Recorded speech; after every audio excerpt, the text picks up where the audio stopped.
부산 기장군의 작은 어항에서 최성훈이라는 이름은 오래전부터 익숙한 이름이었다.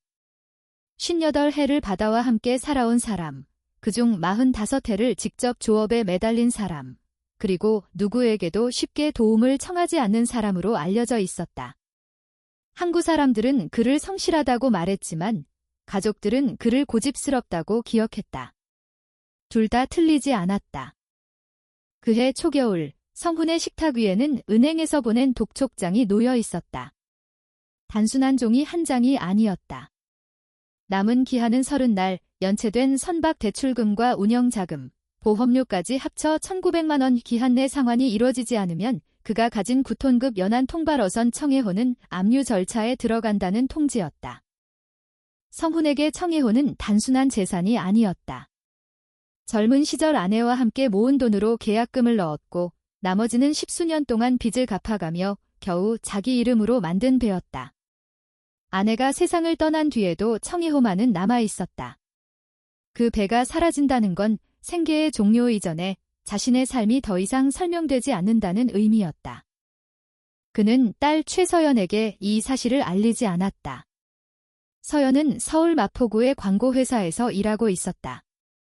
대학 졸업 후 서울에 정착했고 몇 년 전부터는 아버지와의 연락도 일정한 간격으로만 이어졌다. 사이가 나쁜 것은 아니었다. 다만 서로의 생활 방식이 너무 달랐다. 서연은 계획과 계약, 일정과 효율 속에서 살았고 성훈은 날씨와 수온, 어군 이동과 유가에 따라 하루가 바뀌는 삶을 살았다. 성훈은 서연이 자신을 걱정하는 걸 원하지 않았다. 더 정확히 말하면 딸 앞에서 무너진 모습을 보이고 싶지 않았다. 그 자존심은 오랫동안 그를 버티게 했지만 동시에 사람들과 거리를 만들었다. 그날 조업 조건은 좋지 않았다. 남해안 기상 상황은 불안정했고 연안 소형 선박주의보도 이미 전달된 상태였다. 대부분의 선주라면 하루 쉬는 선택을 했을 것이다. 하지만 성훈에게는 선택지가 많지 않았다. 이번 출항이 사실상 마지막 기회라고 생각했다. 청해호에는 24살의 임준호가 타고 있었다. 준호는 몇 달 전부터 일당 형식으로 성훈을 돕고 있었다. 정식 어업인이 되겠다는 확고한 목표가 있는 청년은 아니었다. 군 복무를 마친 뒤 진로를 정하지 못한 상태에서 친척 소개로 배를 타기 시작했다. 성훈은 그런 준호가 마음에 들지 않을 때가 많았다. 집중력이 부족해 보였고 모든 걸 잠시 거쳐가는 과정처럼 대하는 태도도 불만이었다. 반대로 준호는 성훈이 지나치게 낡은 방식으로 일한다고 생각했다. 그날도 준호는 출항 자체를 탐탁지 않게 여겼다. 하지만 성훈은 결정을 바꾸지 않았다. 목적지는 기장 앞바다의 일반적인 통발 구역이 아니었다. 어민들 사이에서 위험하다고 알려진 안반지대 근처였다. 해저 지형이 불규칙하고 장비 손실이 잦아 선호되지 않는 곳이었다. 대신 먹잇감이 풍부해 꽃게와 대게, 기타 갑각류가 몰리는 경우가 있었다. 성훈은 그 점에 마지막 희망을 걸었다. 몇 시간 동안 결과는 참담했다. 상품성이 없는 작은 개체들만 반복해서 올라왔고 채산성이 맞지 않았다. 기름값만 계속 빠져나갔다. 준호는 현실적으로 철수해야 한다고 판단했다. 성훈 역시 상황이 좋지 않다는 걸 알고 있었다. 하지만 돌아가면 정말 끝이라고 느꼈다. 마지막 줄에 걸어둔 통발을 올리기로 했을 때 문제가 생겼다. 줄이 움직이지 않았다. 해저 안반에 걸렸다는 뜻이었다. 이런 경우 대부분 줄을 끊는다. 장비 손실은 아프지만 배를 위험에 빠뜨리는 것보다는 낫기 때문이다. 하지만 통발 한 세트 가격은 성훈에게 가볍지 않았다. 그는 손실을 감당할 여유가 없었다. 무리해서라도 끌어내야 한다는 판단이 내려졌다. 준호는 불안해했다. 경험이 부족한 그조차 이 상황이 정상적이지 않다는 건 알 수 있었다. 하지만 성훈은 물러서지 않았다. 이번만은 어떻게든 건져야 했다. 오랜 시간처럼 느껴진 긴장 끝에 걸려있던 줄이 갑자기 풀렸다. 그러나 곧 다른 이상이 나타났다. 올라오는 무게가 비정상적으로 무거웠다. 처음에는 성훈도 기대했다. 대량 어획일 가능성을 떠올렸다. 준호 역시 같은 생각을 했다. 마지막 순간 기적처럼 통발이 가득 찼을지도 모른다고 믿었다. 하지만 통발이 갑판 위에 올라왔을 때 두 사람은 예상과 전혀 다른 것을 보게 됐다. 개는 거의 없었다. 대신 둥근 금속 물체들이 여러 개 쏟아져 나왔다. 처음에는 돌처럼 보였다. 그러나 이상하게도 형태가 지나치게 균일했다. 거의 완벽한 구형에 가까웠고 표면에는 두꺼운 부식 흔적과 해양 생물이 들러붙어 있었다. 하나의 크기는 작은 멜론 정도였지만 무게는 그보다 훨씬 무거웠다. 준호는 오래된 철제 부품일 가능성을 떠올렸다. 성훈은 다른 생각을 했다. 혹시 역사적 유물일지도 모른다는 생각이었다. 부산과 남해안 일대에는 오래된 침몰선 이야기가 종종 전해진다. 실제로 전쟁 시기 군수 물자나 오래된 화물선 잔해가 발견됐다는 뉴스도 있었다. 성훈은 순간적으로 이 물체들을 그런 범주의 무언가로 받아들였다. 가난한 사람의 희망은 종종 현실보다 먼저 결론을 만든다. 성훈은 이미 머릿속 계산을 시작했다. 만약 희귀 금속이거나 가치 있는 해양 유물이라면 은행 빚을 정리할 수도 있다고 생각했다. 청해호를 지킬 수도 있고 당장 밀린 정비 비용도 해결할 수 있을지 모른다고 믿었다. 준호는 확신하지 못했지만 성훈의 태도는 이미 결정된 사람의 것이었다. 물체들은 선실 안으로 옮겨졌다. 귀향하는 동안 성훈은 처음보다 훨씬 조용해졌다. 절망 속에서 갑자기 등장한 예상 밖의 가능성이 사람을 그렇게 만든다. 불안과 희망이 동시에 머릿속을 점령하면 누구나 침묵하게 된다. 부두에 도착한 뒤에도 성훈은 다른 어민들의 시선을 피하려 했다. 작은 항구에서는 소문이 빠르다.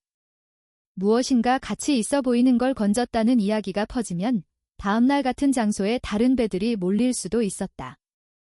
그는 준호와 함께 금속 구체들을 자신의 작업 공간으로 옮기기로 결정했다. 집 근처 창고였다. 오래된 어망, 예비 부품, 기름통, 사용하지 않는 장비들이 쌓여 있는 곳이었다. 형광등 아래에서 그 물체들은 더 기묘하게 보였다. 성훈은 하나를 자세히 살펴봤다. 표면은 두껍게 굳어 있었고 금속성 질감이 분명했다. 단순한 바위는 아니었다. 분명 인공적으로 만들어진 무언가였다. 그 순간 성훈은 자신이 끝에서 기회를 붙잡았다고 믿었다. 그리고 바로 그 믿음이 앞으로 이어질 모든 위험의 시작이었다. 성훈은 그날 밤 잠을 이루지 못했다. 불안 때문만은 아니었다. 오랜만에 머릿속이 숫자로 가득 찼기 때문이었다. 은행 연체금, 선박보험료, 엔진 정비비, 밀린 연료 대금, 항구 관리비. 그 숫자들 사이에 처음으로 다른 종류의 숫자가 끼어들었다. 가치, 예상 감정가, 판매 가능 금액. 만약 이 금속 구체들이 진짜 의미 있는 물건이라면 몇 년 만에 처음으로 모든 계산이 뒤집힐 수도 있었다. 준호는 확신하지 못했다. 인터넷으로 비슷한 사진들을 찾아봤지만 정확히 일치하는 건 없었다. 오래된 해양 장비 부품처럼 보이는 사진도 있었고 전쟁 유물처럼 보이는 것도 있었다. 정보가 많을수록 오히려 판단은 더 흐려졌다. 성훈은 그런 애매함을 듣고 싶어 하지 않았다. 지금 필요한 건 의심이 아니라 가능성이었다. 그는 가장 큰 구체 하나를 작업대 위에 올려두고 본격적으로 표면을 벗겨내기 시작했다. 처음에는 단순히 해양 부착물을 제거하는 수준이라고 생각했다. 수십 년 동안 바다 일을 해온 사람에게 금속 표면을 다루는 일은 낯설지 않았다. 오래된 엔진 부품도 다뤄봤고 녹슨 장비도 수없이 손봤다. 그래서 이 물건 역시 크게 다르지 않을 거라고 여겼다. 준호는 조금 불편해했다. 처음에는 물로 씻어보자고 했고 이후에는 전문기관에 먼저 문의하자는 쪽으로 생각이 바뀌었다. 하지만 성훈은 지금 당장 확인 가능한 부분부터 확인해야 한다고 판단했다. 눈에 보이는 형태가 좀 더 분명해져야 감정도 받을 수 있다고 믿었다. 시간이 지나면서 구체 표면 아래 구조가 조금씩 드러나기 시작했다. 단순한 쇳덩어리라고 보기 어려운 정교함이 있었다. 표면을 따라 일정한 곡선 패턴이 반복됐고 마감선처럼 보이는 부분도 나타났다. 자연적으로 만들어진 물체가 아니라는 건 분명해졌다. 성훈의 기대는 더 커졌다. 준호는 인터넷 검색 결과를 다시 들여다보다가 한국전쟁 시기 군수품잔의 사례를 발견했다. 남해와 동해 일부 해역에서 과거 군수 물자가 발견된 적이 있다는 기사였다. 하지만 그 기사 속 사진은 현재 그들 앞에 있는 물건과 정확히 같지 않았다. 성훈은 그 정보도 대수롭지 않게 넘겼다. 오래된 군수품이라면 오히려 가치가 더 있을 수도 있다고 생각했다. 사람이 절박해지면 위험보다 보상을 먼저 해석하게 된다. 몇 차례 작업 끝에 표면 일부에서 문자 같은 흔적이 드러났다. 영문자였다. 성훈은 그 순간 더 확신했다. 일반 폐기물이 아니라는 의미처럼 느껴졌다. 오래된 수입 장비일 수도 있고 군 관련 물품일 수도 있고 무엇이든 희귀할 가능성이 있다고 생각했다. 준호는 갑자기 조심스러워졌다. 인터넷에서 군수잔해 관련 안전수칙을 찾기 시작했다. 미확인 금속 물체 발견 시 경찰이나 해양경찰 신고, 권고 문구도 있었다. 하지만 성훈은 그걸 지나치게 과장된 일반 규정 정도로 받아들였다. 그의 관심은 오직 감정가였다. 결국 그는 부산 시내의 해양 골동품 취급점을 떠올렸다. 영도 쪽에서 오래 영업해온 곳으로 오래된 선박 장비나 항해 관련 수집품을 거래하는 곳이었다. 진짜 가치가 있다면 거기서 판단해 줄 수 있을 거라고 생각했다. 모든 구체를 다 가져갈 필요는 없었다. 하나만 보여주면 충분했다. 준호는 나머지를 그대로 두는 게 불편했다. 정체도 모르는 물건을 창고에 쌓아두는 상황이 마음에 걸렸다. 하지만 성훈은 시간을 낭비하고 싶지 않았다. 감정 결과가 좋으면 그때 정리하면 된다고 생각했다. 다음 날 오전, 성훈은 구체 하나를 낡은 수건으로 감쌌다. 승용차가 아니라 작업용 화물차를 이용했다. 조심해서 옮긴다는 개념보다는 단순히 무겁기 때문이었다. 그는 이 물건이 위험할 거라는 생각 자체를 하지 않았다. 운전하는 내내 머릿속에는 같은 장면만 반복됐다. 은행의 빚을 갚는 순간. 청해호 압류가 취소되는 순간. 엔진을 정비하는 순간. 서연에게 더 이상 걱정하지 않아도 된다고 말하는 순간. 그동안 미뤄왔던 수많은 현실이 이 구체 하나의 가치에 매달려 있었다. 영도의 작은 골동품점은 예상보다 조용했다. 주인은 박현석이라는 노인이었다. 해양 수집품 업계에서 오래 일한 사람으로 알려져 있었다. 성훈은 처음에는 자신이 약간 초라하게 느껴졌다. 생선 냄새가 배어있는 작업복 차림, 정리되지 않은 외모, 거친 손 반면 가게 내부는 정돈된 물건들로 가득했다. 오래된 나침반, 선박 계기류, 황동 장식품, 해군 관련 수집품들. 박현석은 처음에는 평범한 흥미를 보였다. 성훈은 자신이 발견한 장소와 상황을 대략 설명했다. 깊은 바다에서 올라왔고 오래된 금속 유물 같다고 말했다. 박현석은 물건을 보여달라고 했다. 수건이 풀렸다. 박현석의 표정은 처음 몇 초 동안 특별하지 않았다. 그저 낡고 부식된 금속 물체를 보는 전문가의 표정이었다. 하지만 곧 반응이 바뀌었다. 그는 가까이 들여다봤다. 확인하려는 듯 시선을 고정했다. 작은 확대경을 꺼냈다. 성훈은 그 반응을 가치 있는 물건을 발견한 사람의 집중으로 해석했다. 기대가 커졌다. 그는 자신이 표면에서 확인한 문자도 언급했다. 박현석은 그 말을 듣고 다시 물체를 확인했다. 그리고 분위기가 완전히 달라졌다. 성훈은 그 순간 설명하기 어려운 종류의 긴장을 느꼈다. 기대와는 다른 방향이었다. 박현석은 더 이상 물건에 손을 대지 않았다. 거리를 뒀다. 성우는 가짜냐고 먼저 생각했다. 혹은 가치가 없는 물건이라 실망한 건가 싶었다. 하지만 박현석의 반응은 그런 종류가 아니었다. 얼굴에서 피가 빠진 사람의 표정이었다. 성우는 처음으로 자신이 뭔가 잘못 판단했을 수도 있다는 생각을 했다. 박현석은 짧고 단호하게 물었다. 이것이 어디에 더 있느냐는 의미였다. 성우는 솔직하게 답했다. 같은 것이 여러 개 있다고 말했다. 그 순간 박현석의 공포는 더 분명해졌다. 성우는 여전히 상황을 이해하지 못했다. 박현석은 경찰 신고를 해야 한다는 입장이었다. 성우는 과장이라고 생각했다. 오래된 군수품 비슷한 물건일 수는 있어도 지금 당장 그렇게까지 반응할 이유는 없다고 여겼다. 하지만 박현석은 전혀 다른 판단을 하고 있었다. 그는 이 물건의 형태를 알고 있었다. 구형 구조, 금속 이음선, 특정한 표면 패턴, 영문 표기 방식. 이 모든 요소가 그에게 익숙한 위험 신호였다. 성훈의 기대는 빠르게 혼란으로 바뀌었다. 몇 분 전까지만 해도 인생을 바꿔줄 기회라고 믿었던 물건이 지금은 누군가를 극도로 긴장시키는 존재가 되어 있었다. 그리고 성훈은 아직 진짜 문제의 크기를 전혀 모르고 있었다. 그가 창고에 그대로 두고 온 나머지 물체들이 단순한 금속 덩어리가 아닐 가능성이 이제 현실이 되고 있었다. 박현석은 더 이상 감정업자가 아니었다.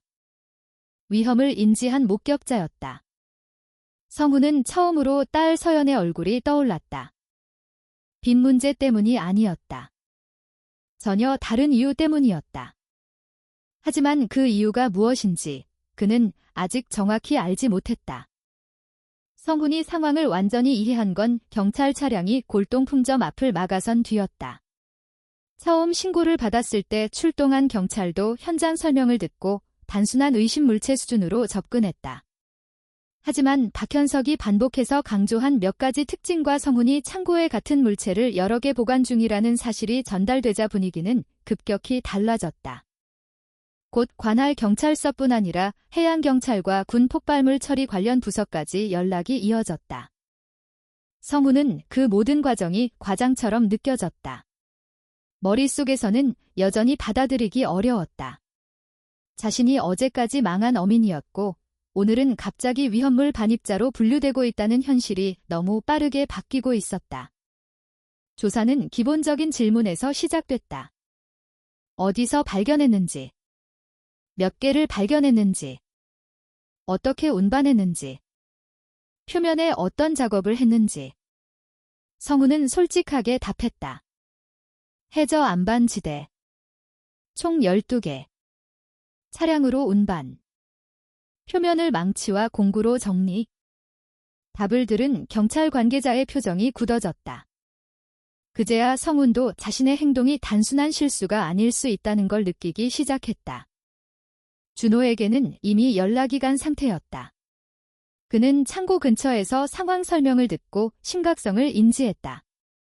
어제까지 단순한 횡재라고 생각했던 일이 갑자기 재난 대응 상황으로 바뀌어 있었다. 성훈의 창고 주변은 즉시 통제 구역이 됐다. 주민 대피가 결정됐다. 반경 기준은 생각보다 넓었다. 성훈은 처음에 이해하지 못했다. 금속 덩어리 몇 개 때문에 왜 이 정도까지 해야 하느냐는 생각이 들었다. 하지만 전문가들의 판단은 단호했다.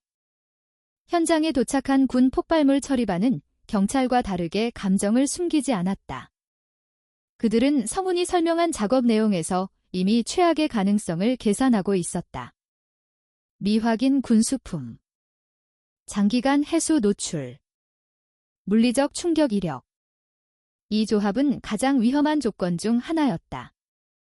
창고 내부 확인은 사람이 직접 들어가지 않았다. 원격 장비가 먼저 투입됐다. 카메라 화면을 통해 금속 구체들이 확인되자 현장 분위기는 더 무거워졌다. 한 전문가가 즉시 특정 유형 가능성을 언급했다. 한국 전쟁 직후 또는 미군 관련 군수 잔재 가능성. 정확한 판별에는 추가 확인이 필요했지만 이미 단순 고철 수준은 아니었다. 성우는 통제선 바깥에서 상황을 지켜보며 현실감이 무너지는 걸 느꼈다. 어제 자신이 망치로 두드렸던 물체가 이제 군 장비에 의해 관리되고 있었다. 그는 준호를 떠올렸다. 만약 작업 중 폭발했더라면? 만약 차량 이동 중 문제가 생겼더라면? 만약 골동품점 안에서 일이 벌어졌더라면? 생각이 이어질수록 숨이 막혔다. 전문가들은 내부 구조를 분석하면서 성훈에게 몇 가지 설명을 했다. 해수 부식 때문에 즉시 폭발하지 않았을 가능성. 하지만 내부 기폭 구조가 어떤 상태인지 예측 불가. 조금의 충격으로도 반응할 수 있는 상태일 가능성. 그 말들은 성훈에게 거의 들리지 않았다. 한 가지 문장만 머리에 남았다. 운이 좋았다는 말. 그건 위로가 아니었다. 오히려 더 큰 공포였다. 살아남은 게 실력이나 판단 때문이 아니라 순전히 우연이었다는 뜻이었기 때문이다. 언론도 움직이기 시작했다. 지역 온라인 커뮤니티에 이미 이상한 소문이 퍼지고 있었다. 기장 쪽 어민이 폭탄을 집으로 가져왔다는 이야기, 군이 출동했다는 이야기, 해저에서 위험 물질이 발견됐다는 이야기. 성우는 얼굴이 알려지는 걸 원하지 않았다. 하지만 이미 늦었다. 한 기자가 경찰 통제선 근처에서 그의 이름을 확인하려 했다. 성우는 그 순간 이상하게 은행보다 딸 생각이 먼저 났다. 서연이 뉴스를 보면 어떡하지? 직접 설명하기 전에 다른 경로로 알게 되면 어떡하지? 하지만 지금 전화할 수도 없었다. 뭐라고 설명해야 할지도 몰랐다. 시간은 길게 흘렀다. 현장 작업은 매우 느리게 진행됐다. 각 구체를 하나씩 평가하고 위험도를 확인해야 했다. 성우는 처음으로 자신의 창고가 타인에게 완전히 통제되는 경험을 했다. 그 안에는 단지 문제의 물건만 있는 게 아니었다. 오래된 가족 사진, 아내가 남긴 물건, 개인 서류, 업 기록도 있었다. 하지만 지금 그 모든 건 접근 금지 상태였다. 준호는 예상보다 조용했다. 평소처럼 불평하거나 질문하지 않았다. 성우는 그 침묵이 더 괴로웠다. 젊은 사람을 자기 판단 때문에 위험에 노출시켰다는 사실이 계속 머리를 눌렀다. 한참 뒤 전문가가 보다 구체적인 설명을 내놨다. 금속 구조와 표식 일부가 특정 폭발물 계열과 유사하다는 판단이었다. 아직 공식 확인은 아니었지만 충분히 심각했다. 성우는 더 이상 반박할 생각이 없었다. 그가 믿었던 희망은 이미 완전히 다른 형태가 되어 있었다. 돈 문제는 이상하게도 뒤로 밀려났다. 아침까지만 해도 가장 큰 문제였던 빚이 지금은 먼 이야기처럼 느껴졌다. 살아있다는 사실 자체가 현실의 중심이 됐다. 밤이 깊어질 무렵 임시 조사 절차가 이어졌다. 성우는 자신이 법적으로 처벌받을 수도 있다고 생각했다. 위험물 무단 이동, 공공안전 위협, 신고 지연. 상식적으로 자신이 잘못한 게 맞다고 느꼈다. 그는 처음으로 청해호를 잃는 것보다 더 큰 걸 잃을 수도 있다고 생각했다. 명예, 자유, 가족과의 마지막 신뢰. 그리고 바로 그때 오랫동안 연락하지 않던 서연에게서 전화가 들어왔다. 뉴스 속보를 본 것이 분명했다. 성우는 한동안 화면만 바라봤다. 받아야 했지만 쉽게 받을 수 없었다. 결국 전화를 받았다. 그 대화는 길지 않았다. 설명은 엉망이었고 서연은 상황을 완전히 이해하지 못했다. 하지만 한 가지는 분명했다. 그녀는 즉시 부산으로 내려오겠다고 했다. 성우는 처음엔 말렸다. 그러나 스스로도 알고 있었다. 이제 이 일을 혼자 감당할 수 있는 단계는 지났다는 걸. 그리고 아직 그는 모르고 있었다. 이 긴 밤이 끝난 뒤 자신의 인생이 예상과 전혀 다른 방향으로 바뀌게 될 것이라는 사실을. 서연이 부산에 도착했을 때 성우는 이미 몇 차례 같은 질문에 답한 뒤였다. 해양경찰, 군 관계자, 지방자치단체 안전 담당자, 경찰 수사관. 질문은 조금씩 달랐지만 본질은 같았다. 어디서, 어떻게, 왜 그 물체들을 가져왔는가? 성우는 같은 이야기를 반복할수록 스스로가 더 어리석게 느껴졌다. 처음에는 단순한 해명처럼 말했던 내용들이 반복될수록 위험한 판단의 기록처럼 들렸다. 서연은 도착하자마자 상황을 빠르게 파악했다. 성훈이 예상했던 반응은 분노나 원망이었지만 그녀는 놀라울 정도로 침착했다. 광고회사에서 위기 대응 프로젝트를 다뤄본 경험 때문인지 우선 필요한 정보를 정리하려 했다. 어느 기관이 주도하는지, 법적 문제는 무엇인지, 언론 대응이 필요한지, 건강 상태는 괜찮은지. 성훈은 그 차분함이 오히려 더 미안했다. 오전 무렵군 폭발물 처리팀에서 1차 식별 결과가 나왔다. 정확한 모델명은 추가 검토가 필요했지만 군용 폭발물 계열이 맞다는 판단이었다. 이 결과는 상황을 완전히 바꿨다. 이제 이 사건은 단순한 발견물이 아니라 공공안전 문제였다. 성훈이 가져온 금속 구체들은 단순 폐기 군수품이 아니라 여전히 위험성을 가진 폭발물일 가능성이 높았다. 현장 대응 방식도 더 엄격해졌다. 성훈은 멀리서 진행 상황만 전달받을 수 있었다. 전문가들은 각 물체를 하나씩 별도 관리 대상으로 분류했다. 상태가 동일하지 않을 수 있기 때문이었다. 어떤 것은 내부 구조가 완전히 망가졌을 수도 있고 어떤 것은 예상보다 민감한 상태일 수도 있었다. 한 담당자는 서연에게 조심스럽게 설명했다. 해수에 오래 노출된 폭발물은 겉보기와 실제 상태가 다를 수 있다고. 겉이 부식됐다고 해서 안전한 것이 아니라고.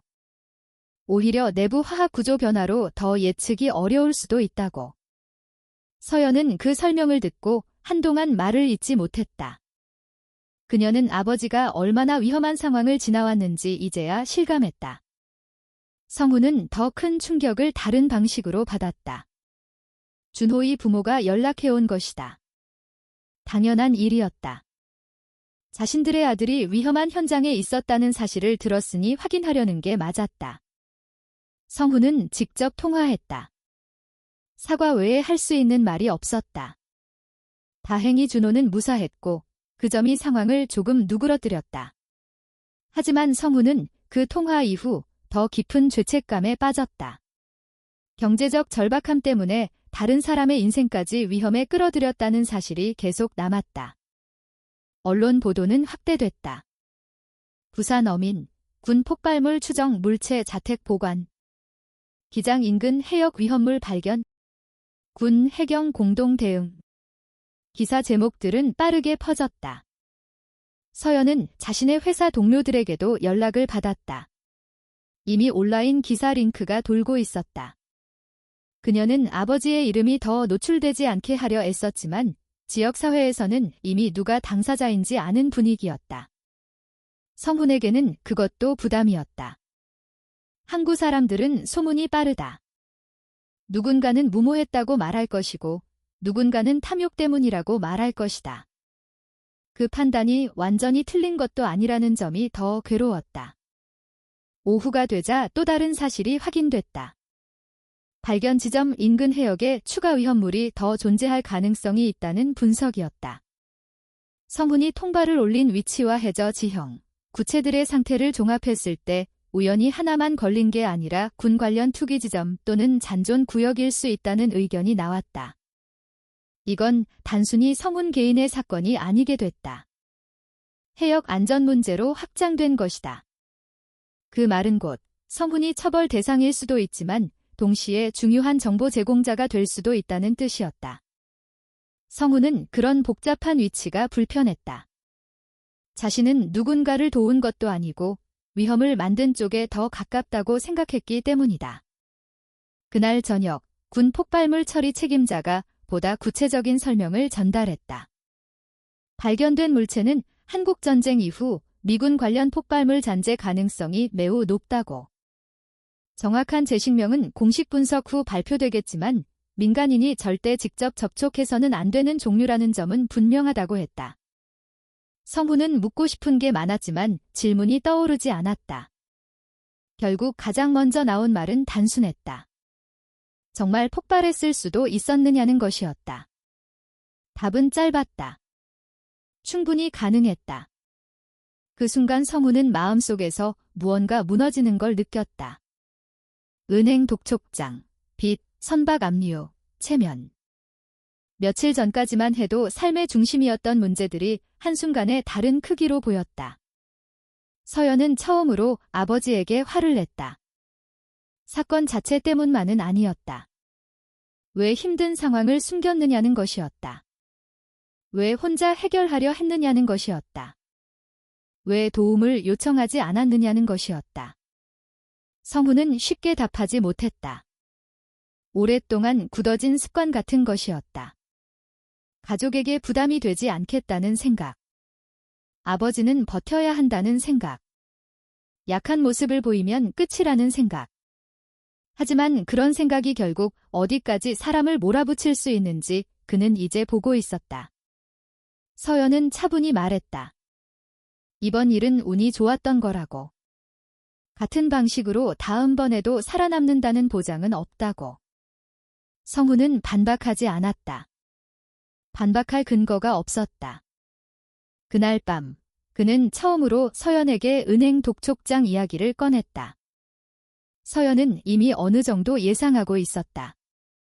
하지만 정확한 금액을 듣고 충격을 받았다.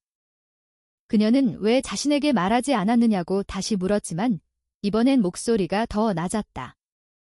성훈은 딱히 설명할 언어를 찾지 못했다. 그저 오래된 자존심과 미안함이 뒤섞인 침묵만 남았다. 그리고 바로 그때 군 측에서 다음 날 중요한 브리핑이 있을 것이라는 연락이 왔다. 물체 처리 방식과 향후 조사 방향이 결정된다는 내용이었다. 성훈은 직감했다. 내일이 자신의 인생에서 또 다른 분기점이 될 거라는 걸? 다음 날 오전, 성훈은 군과 경찰이 함께 진행하는 설명을 들었다. 이제 추정이 아니라 보다 명확한 판단이 나온 상태였다. 발견된 물체들은 군용 폭발물 계열로 최종 분류되었고 장기간 해저에 방치된 상태였음에도 여전히 치명적인 위험성을 유지하고 있을 가능성이 높다고 판단됐다. 전문가는 성훈과 서연에게 가능한 한 쉽게 설명하려 했다. 금속 표면의 부식은 겉모습일 뿐이라는 점. 내부 기폭 장치는 완전히 멈췄을 수도 있지만 반대로 아주 작은 자극에도 반응할 수 있는 불안정 상태일 수도 있다는 점. 그래서 지금까지 성훈이 했던 행동 하나하나가 결과적으로 극단적인 위험이었다는 점. 성훈은 더 이상 고개를 들 수 없었다. 창고에서 망치를 사용한 일. 차량으로 도심까지 옮긴 일. 작업대에 그대로 둔 일. 그 모든 장면이 이제는 단순한 기억이 아니라 사고 직전 기록처럼 느껴졌다. 처리 방식은 현장 이동 후 폭파였다. 도심이나 주거지에 오래 둘 수 없었고 안전 절차에 따라 지정된 군 협조 구역으로 옮겨 순차 처리하기로 결정됐다. 각 물체 상태가 달라 한 번에 단순 운송할 수 없었다. 성훈은 참관 허가를 요청했다. 처음에는 거절될 가능성이 높았지만 관계자들은 그가 사건의 직접 당사자이자 발견 위치 관련 중요한 참고인이라는 점을 고려해 제한적 허가를 검토했다. 서연은 아버지가 그 장면을 굳이 볼 필요가 없다고 생각했다. 하지만 성훈은 끝까지 보겠다고 했다. 그건 호기심이 아니었다. 자신이 얼마나 큰 일을 저질렀는지 끝까지 확인해야 한다는 심리였다. 운송 작업은 예상보다 오래 걸렸다. 각 폭발물은 특수 장비로 별도 격리됐고 이동 경로도 통제됐다. 그 과정에서 성훈은 처음으로 군 실무자들의 태도를 가까이에서 봤다. 그들은 불필요한 말을 하지 않았고 긴장감을 드러내지도 않았다. 하지만 그 침착함 자체가 상황의 심각성을 보여줬다. 준호도 멀리서 상황을 지켜봤다. 그는 처음 사건이 터졌을 때보다 더 조용해졌다. 농담도 하지 않았고 휴대폰도 거의 보지 않았다. 성훈은 그 변화가 마음에 걸렸다. 젊은 사람이 이 사건을 어떤 기억으로 남기게 될지 생각하면 더 무거워졌다. 최종 처리 장소에서 관계자들은 마지막 안전 브리핑을 했다. 성우는 일정 거리 밖에서 대기했다. 그 짧은 시간 동안 이상하게 많은 생각이 떠올랐다. 아내의 생각. 청해호를 처음 샀던 날. 딸이 대학 합격 통보를 받았던 날. 그리고 자신이 최근 몇 년 동안 얼마나 사람들과 단절된 채 살았는지. 폭발은 예상보다 훨씬 강했다. 성우는 그 순간 어떤 현실적인 계산도 할 수 없었다. 그저 단 하나의 생각만 남았다. 저 안에 자신과 준호가 있었을 수도 있었다는 사실. 만약 창고에서 일이 벌어졌다면? 만약 골동품점에서 반응했다면? 만약 항구에서 다른 사람들이 옆에 있었더라면? 그는 자신의 선택이 단순히 개인적 무모함이 아니라 타인의 생명까지 걸 수 있는 위험이었다는 걸 완전히 받아들이게 됐다. 폭발물 처리가 끝난 뒤에도 조사는 이어졌다. 이번엔 성훈 개인 책임에 대한 검토가 더 구체적으로 진행됐다. 법률적으로 문제될 수 있는 부분이 적지 않았다. 위험물 무단 이동, 신고 지연, 공공안전 위협 가능성. 성우는 어느 정도 각오하고 있었다. 벌금이든 조사든 선박 관련 제재든 감수해야 한다고 생각했다. 청해호 문제는 이제 거의 포기 상태였다. 그보다 더 큰 문제가 생길 수 있다고 느꼈기 때문이다. 며칠간 관련 기관 면담이 이어졌다. 발견 지점 좌표, 조업 기록, 통발 위치, 발견 시 상태, 창고 작업 과정. 모든 걸 상세히 설명해야 했다. 성우는 그 과정에서 자신의 기억을 여러 번 되짚었다. 같은 내용을 반복해서 말하다 보면 사람은 자기 행동을 더 객관적으로 보게 된다. 그는 점점 스스로를 이해할 수 없게 됐다. 왜 그렇게 서둘렀을까? 왜 확인부터 하려 했을까? 왜 신고를 생각하지 않았을까? 답은 결국 하나였다. 돈. 그 단순한 이유가 모든 걸 설명했다. 서연은 그 사실이 아팠다. 아버지가 그렇게까지 몰려 있었는데 자신은 몰랐다는 점. 같은 가족인데 도움 요청 대상이 아니었다는 점. 성우는 딸의 침묵 속 실망을 느꼈다. 하지만 동시에 서연은 처음으로 아버지 삶의 무게를 현실적으로 보기 시작했다. 그녀에게 어업은 멀고 추상적인 직업이었다. 하지만 이번 일을 통해 한 번의 조업 실패가 얼마나 직접적으로 생존과 연결되는지 알게 됐다. 넷째 날, 성우는 해양경찰 쪽 연락을 받고 출석했다. 그는 공식 처분이나 제재 통보를 예상했다. 서류에 서명하고 책임을 인정하는 절차일 거라고 생각했다. 하지만 회의 분위기는 예상과 조금 달랐다. 발견 해역에 대한 추가 조사 결과가 공유됐다. 성훈이 통발을 올린 위치 근처에서 유사위험 물질 흔적이 더 포착됐다는 내용이었다. 완전한 폭발물 군집인지 일부 분산된 잔재인지는 조사 중이었지만 확실한 건 우연히 한 개를 발견한 사건이 아니라는 점이었다. 한 관계자는 솔직하게 말했다. 이번 일이 없었다면 더 큰 사고가 났을 수도 있다고. 상어버선, 준설 작업, 기타 해양 작업 중 누군가 더 직접적인 충격을 줬을 가능성도 있었다고. 성훈은 그 말을 듣고도 쉽게 받아들이지 못했다. 자신을 위험 제거에 기여한 사람처럼 보는 시선이 어색했다. 그는 여전히 문제를 만든 쪽이라고 생각했다. 그러자 관계자는 한 문장을 덧붙였다. 무모함과 발견은 동시에 존재할 수 있다고. 그 말은 위로처럼 들리지 않았다. 그저 복잡한 현실 설명 같았다. 회의가 끝나갈 무렵, 성훈은 처음 보는 문서를 받게 될 거라는 말을 들었다. 내용은 아직 공개되지 않았다. 서연은 무슨 문서인지 물었지만 답은 간단했다. 최종 행정 결정 통보. 성훈은 그 순간 다시 긴장했다. 좋은 소식일 가능성보다 책임 관련 결정일 가능성이 더 높다고 생각했다. 그는 조용히 최악을 준비했다. 성훈이 받은 문서는 예상과 달랐다. 그는 벌금 통지서나 행정제재 문서 비슷한 것을 떠올렸지만 실제 내용은 훨씬 복잡했다. 해양경찰과 군, 관련 행정기관의 공동 검토 결과가 정리된 문서였다. 핵심은 단순했다. 최성훈의 판단은 매우 위험했고 공공안전을 위협할 수 있는 행동이었다.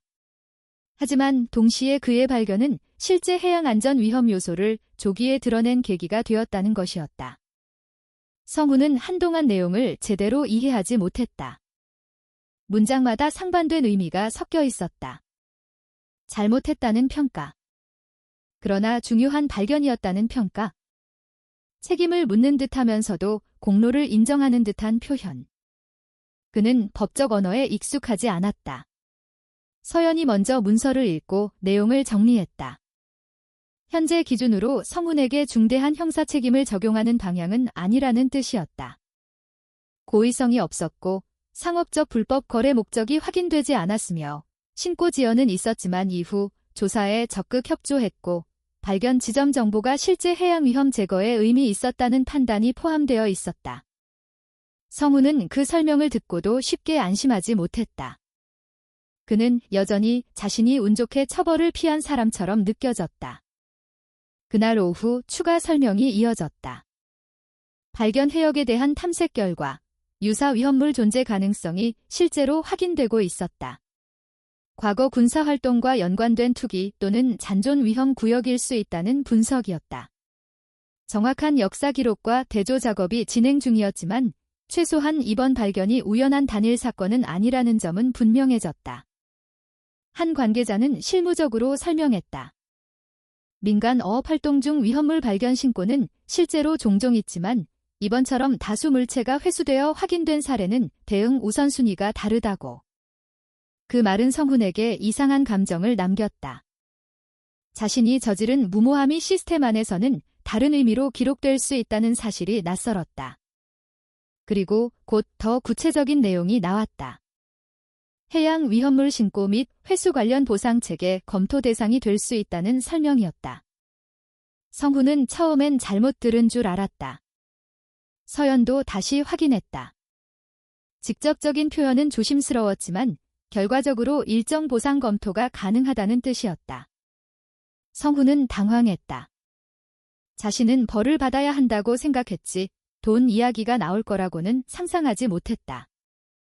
서연은 현실적으로 계산을 시작했지만 기대를 드러내지는 않았다. 행정 절차상 시간이 걸릴 것이고 확정 전까지 의미 없는 기대를 갖는 건 위험하다고 판단했다. 며칠 동안 성훈은 다시 평범하지 않은 시간을 보냈다. 언론 인터뷰 요청이 이어졌고 항구 사람들의 시선도 달라졌다. 누군가는 무모했다고 했고 누군가는 운이 좋았다고 했다. 어떤 사람들은 영웅처럼 말했다. 그 표현이 성훈은 불편했다. 그는 스스로를 그렇게 볼 수 없었다. 준호는 며칠 만에 성훈을 따로 찾아왔다. 그는 이전보다 훨씬 진지해져 있었다. 이번 일 이후 가족과 많은 이야기를 했다고 했다. 성훈은 그가 배를 그만둘 거라고 예상했다. 오히려 그게 자연스럽다고 생각했다. 하지만 예상은 빗나갔다. 준호는 단지 한 가지를 분명히 했다. 앞으로는 위험한 판단이 반복되면 함께 일할 수 없다는 것이었다. 성훈은 그 말을 듣고 이상하게 안도했다. 그건 비난이 아니라 조건이었다. 다시 함께 일할 가능성을 남긴 말이었다. 서연과의 관계도 조금씩 달라졌다. 그녀는 서울로 바로 돌아가지 않았다. 아버지 은행 문제를 직접 확인하기 시작했다. 연체 내역, 선박 담보 상태, 보험 계약, 운영비 구조. 성훈은 처음엔 불편했다. 자신의 삶을 누군가 들여다보는 느낌 때문이었다. 하지만 동시에 처음으로 혼자가 아니라는 감각도 들었다. 서연은 냉정하게 말했다. 이 구조로는 언젠가 같은 일이 반복된다고. 이번 사건이 없었어도 다른 방식으로 무너졌을 거라고. 성훈은 반박하지 않았다. 틀린 말이 아니었기 때문이다. 며칠 후 최종 통보가 도착했다. 보상금 지급 승인. 금액은 성훈이 상상했던 대박 수준은 아니었다. 하지만 현실적으로 충분히 큰 돈이었다.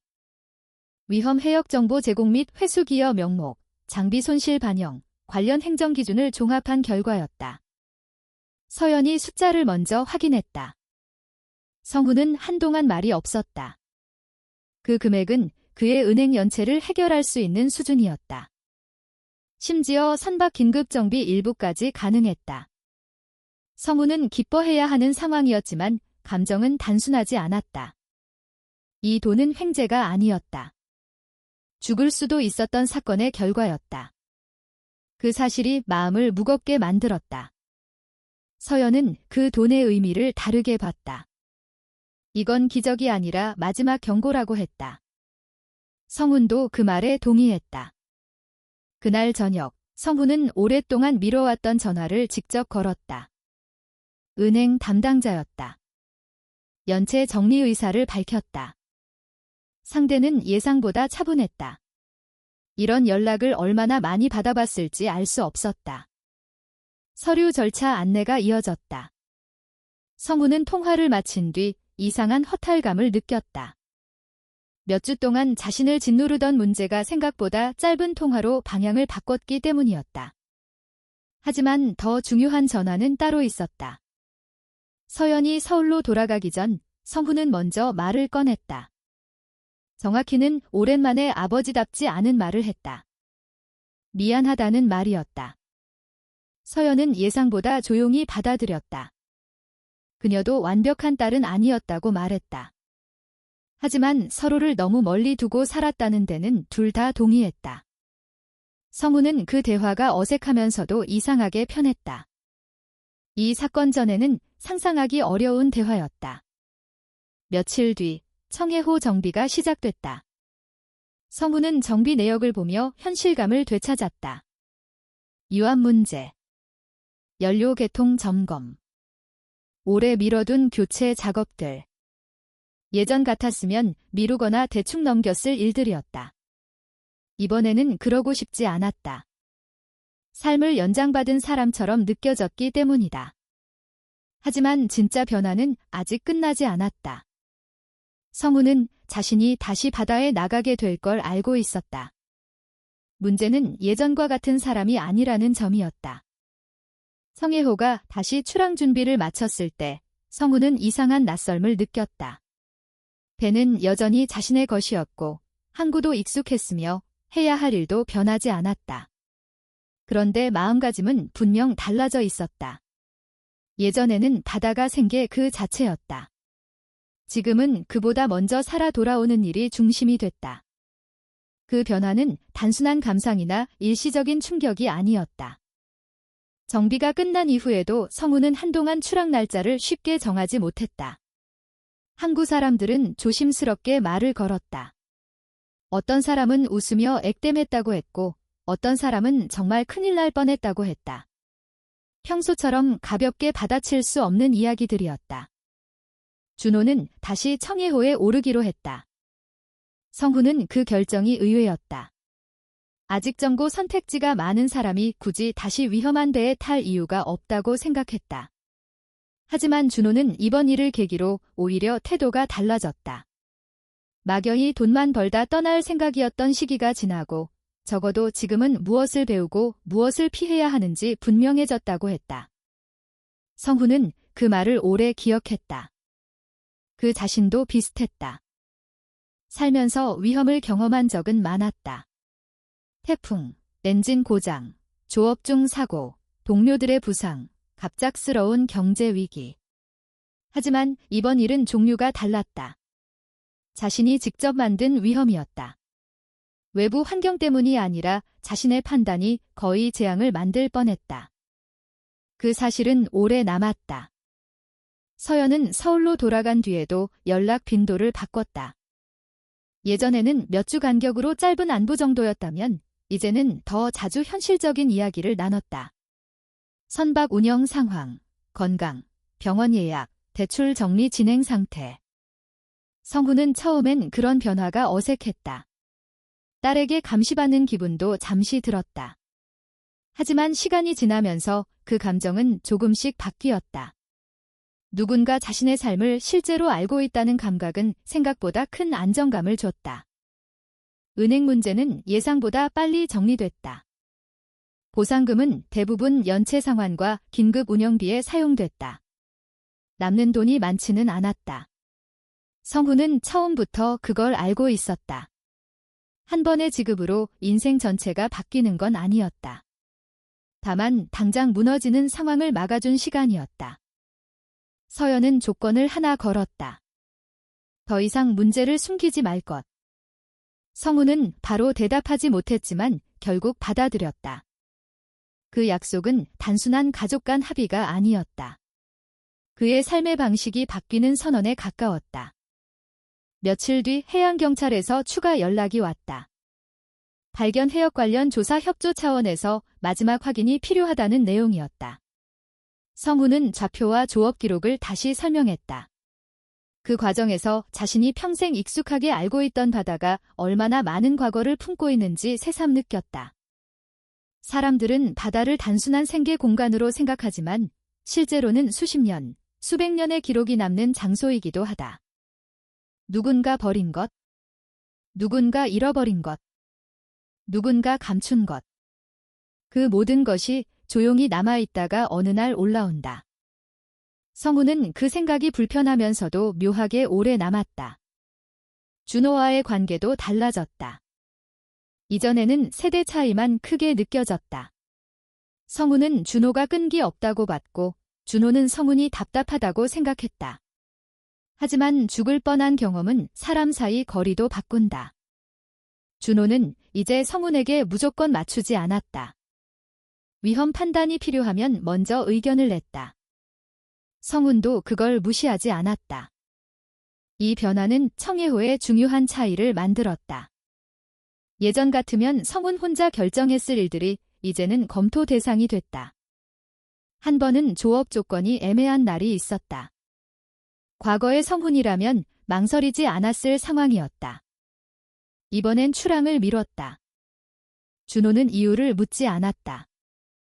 둘 다 알고 있었기 때문이다. 항구에서는 성훈 이야기가 한동안 계속됐다.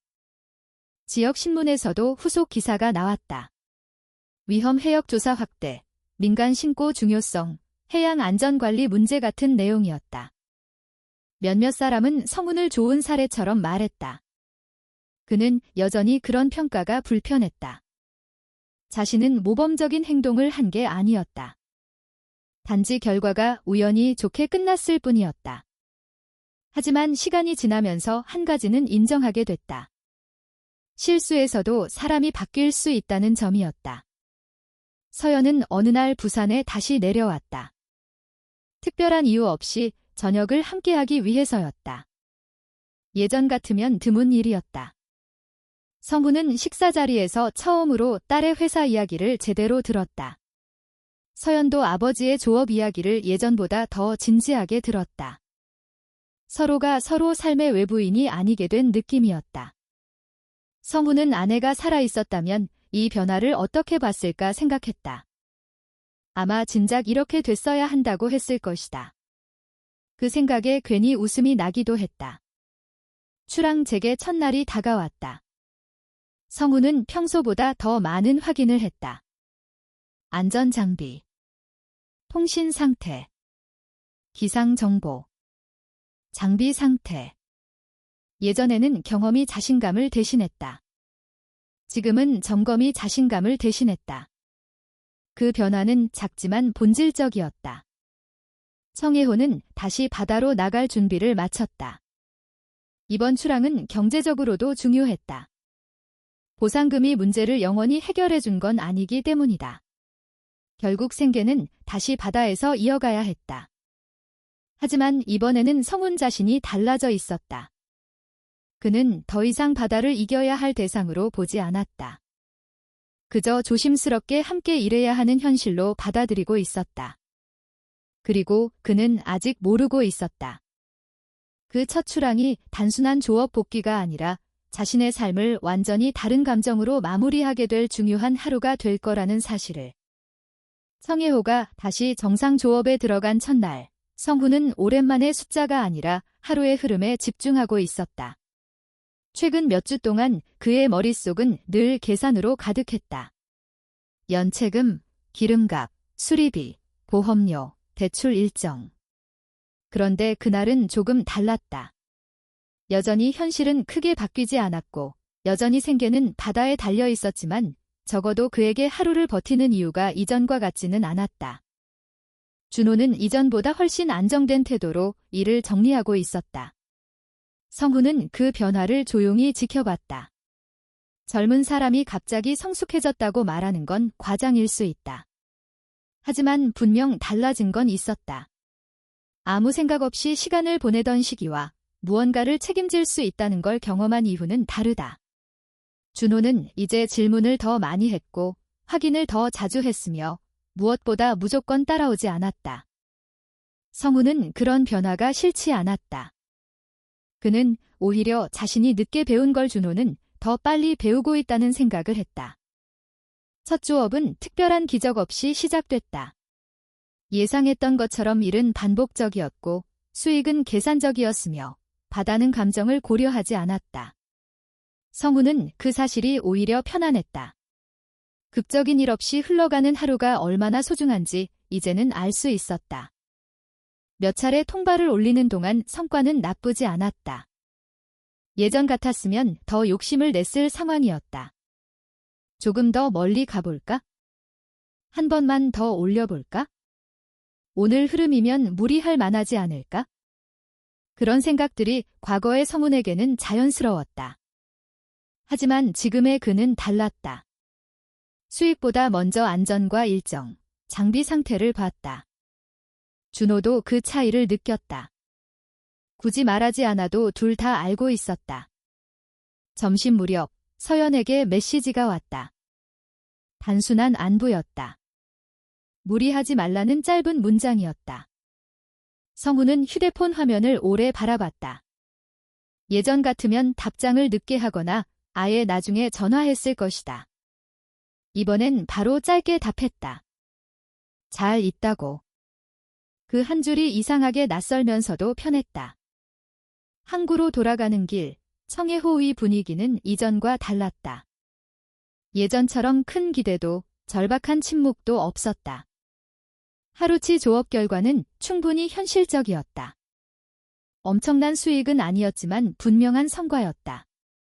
준호는 만족스러워했다. 성훈도 그랬다. 몇 주 전 같았으면 이런 결과에 불만을 가졌을지도 모른다. 지금은 아니었다. 그는 자신이 얼마나 위험한 환상에 빠져 있었는지 이제 이해했다. 한 번의 대박, 한 번의 기적, 한 번의 역전. 그런 생각이 얼마나 사람 판단을 흐리게 만드는지 직접 경험했다. 실제로 사람을 살리는 건 그런 극적인 반전이 아니라 평범한 하루들의 반복일 때가 많다. 며칠 뒤 성훈은 해양경찰로부터 연락을 한 번 더 받았다. 발견 해역 관련 후속 정리였다. 추가 조사와 안전조치가 진행 중이며 민간 어업 종사자 대상 위험물 발견 대응 교육 자료에도 이번 사례 일부가 익명 형태로 반영될 수 있다는 설명이었다. 성훈은 그 말을 듣고 묘한 기분이 들었다. 자신의 가장 어리석은 선택이 누군가에게는 경고가 될 수 있다는 사실. 그게 부끄럽기도 했고 한편으론 다행이기도 했다. 그날 저녁, 성훈은 오래된 연락처를 정리하다가 몇 년 동안 연락하지 않은 동료 이름들을 봤다. 함께 배를 탔던 사람들, 사고로 일을 그만둔 사람들, 건강 문제로 떠난 사람들, 세상을 떠난 사람들. 바다 일은 늘 그렇게 사람을 남기고 데려간다. 성훈은 문득 자신이 얼마나 많은 날을 당연하게 여겼는지 생각했다. 아침에 출항하고, 일하고, 돌아오고, 밥을 먹고, 다음 날을 준비하는 삶. 그 단조로움이 사실은 얼마나 귀한 구조였는지 그는 이제야 알았다. 주말, 서연이 다시 부산에 내려왔다. 이번에는 특별한 위기 때문이 아니었다. 정말로 함께 식사하기 위해서였다. 성우는 식사 도중 조심스럽게 먼저 말을 꺼냈다. 서울에서 너무 혼자 버티지 말라는 이야기였다. 서연은 웃었다. 며칠 전까지만 해도 본인이 그런 말을 들을 입장이 아니었다고 했다.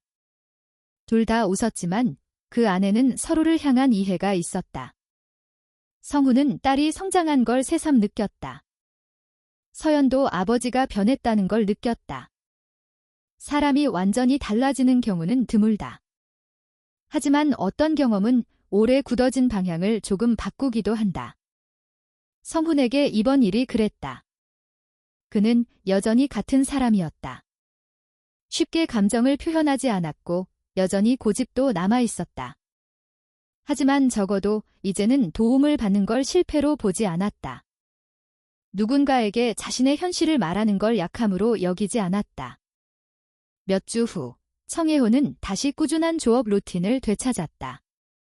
수익은 안정적이지 않았지만 관리 가능한 수준이었다. 서연은 가끔 부산에 내려왔고 준호는 계속 함께 일했다. 극적인 성공담은 아니었다. 누군가가 부자가 된 이야기도 아니었다. 그저 한 사람이 완전히 잃을 뻔한 뒤 조금 다른 방식으로 삶을 이어가게 된 이야기였다. 성우는 어느 날 항구에서 청해호 갑판 위 장비를 정리하다가 잠시 손을 멈췄다. 그는 문득 그 금속 구체들을 처음 봤던 순간을 떠올렸다. 그때 자신은 그것을 기회라고 생각했다. 구원이라고 믿었다. 하지만 지금은 안다. 그건 기회가 아니었다. 경고였다. 삶은 때때로 우리가 가장 원하는 모습으로 유혹한다. 한 번에 모든 걸 해결할 수 있을 것 같은 형태로 다가온다. 하지만 진짜 삶을 지켜주는 건 극적인 행운이 아니라 평범한 판단과 주변 사람들의 존재, 그리고 아직 늦지 않았을 때 도움을 받아들일 용기일지도 모른다. 사람은 큰 보물을 발견해서 살아가는 것이 아니다. 무사히 집으로 돌아갈 수 있는 평범한 하루를 계속 만들어가며 살아가는 것이다. 오늘도 끝까지 이야기에 귀 기울여 주신 여러분께 진심으로 감사드립니다. 바쁜 하루 속에서 이 이야기를 함께 해주셨다는 사실만으로도 저희에게는 큰 의미가 됩니다. 오늘의 이야기는 우리에게 한 가지 중요한 사실을 다시 생각하게 합니다. 인생은 때때로 한순간에 모든 것을 바꿔줄 기회처럼 보이는 유혹을 보여주지만 진정으로 우리를 지켜주는 것은 무리한 선택이 아니라 신중한 판단, 그리고 혼자 버티지 않고 주변의 도움을 받아들일 용기라는 점입니다. 또한 가장 소중한 것은 거대한 성공이나 예상치 못한 행운이 아니라 평범한 하루를 무사히 살아내고 사랑하는 사람 곁으로 돌아가는 일일지도 모릅니다. 이 이야기가 여러분의 마음에 작은 울림으로 남았기를 바랍니다. 저희 채널을 응원해주시고 이런 따뜻한 이야기가 더 많은 분들에게 전해지길 바라신다면 아래 여러분의 소중한 생각을 댓글로 남겨주시고 마음에 드셨다면 좋아요를 눌러주시고 앞으로도 함께 이야기를 나누고 싶으시다면 채널 구독도 부탁드립니다. 여러분의 관심과 응원이 저희에게 큰 힘이 됩니다. 진심으로 감사합니다.